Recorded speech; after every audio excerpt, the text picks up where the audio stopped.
ঢাকার ধামরাইয়ে BNP chairperson সাবেক প্রধানমন্ত্রী ও দেশনেত্রী বেগম খালেদা জিয়ার রোগমুক্তি কামনা এবং সুস্থ হয়ে দেশে ফেরার জন্য দোয়া ও মিলাদ মাহফিল অনুষ্ঠিত হয়েছে। শনিবার বিকেলে বালিয়া ইউনিয়নের ইন্দিরা গ্রামে এই মাহফিল অনুষ্ঠিত হয়। অনুষ্ঠানে সভাপতিত্ব করেন বালিয়া ইউনিয়ন বিএনপির সভাপতি মোহাম্মদ জাহাঙ্গীর আলম।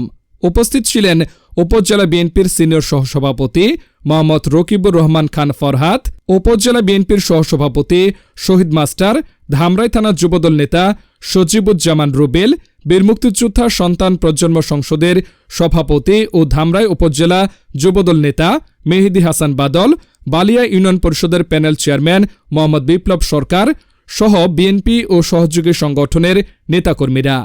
মাহফিলের পর উপস্থিত সবাই দেশনেত্রীর সুস্থতা ও দীর্ঘায়ু কামনা করেন এবং তার দ্রুত সুস্থ হয়ে দেশে ফিরে আসার জন্য দোয়া করেন।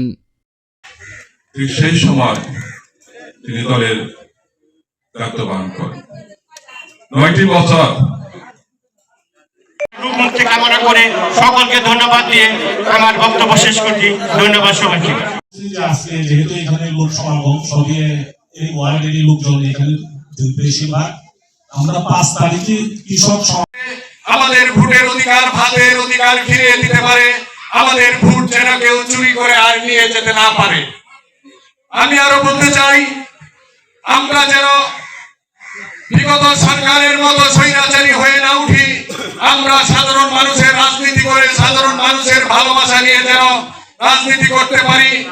আমরা যেন আর এই বাংলাদেশের স্বৈরাচারী না দেখতে পাই, সেই উদ্দেশ্যে খালেদা জিয়ার যে একটা অভিনন্দন আছে আপনারা দেখছেন, ওই যে সেনাবাহিনীর কুঞ্জুয়ে উনি একটু সুস্থ হয়েছেন, তারপরে উনি ওনার ব্যক্তিগত ডাক্তারকে বলতেছে আমাকে দেশে নিয়ে চলো, মানে আমাদেরকে ভালোবেসে। কার জন্য বলতেছে? তার ছেলে কিন্তু লন্ডনে তার বাসায় 15টি বছর এই স্বৈরাচারী সরকার শেখ হাসিনার নির্মম নির্যাতনের কারণে কিন্তু এই বেগম খালেদা জিয়া অসুস্থ হয়ে পড়েছেন। তো তাদের বেগম খালেদা জিয়ার জন্য আপনারা সবাই দোয়া প্রার্থনা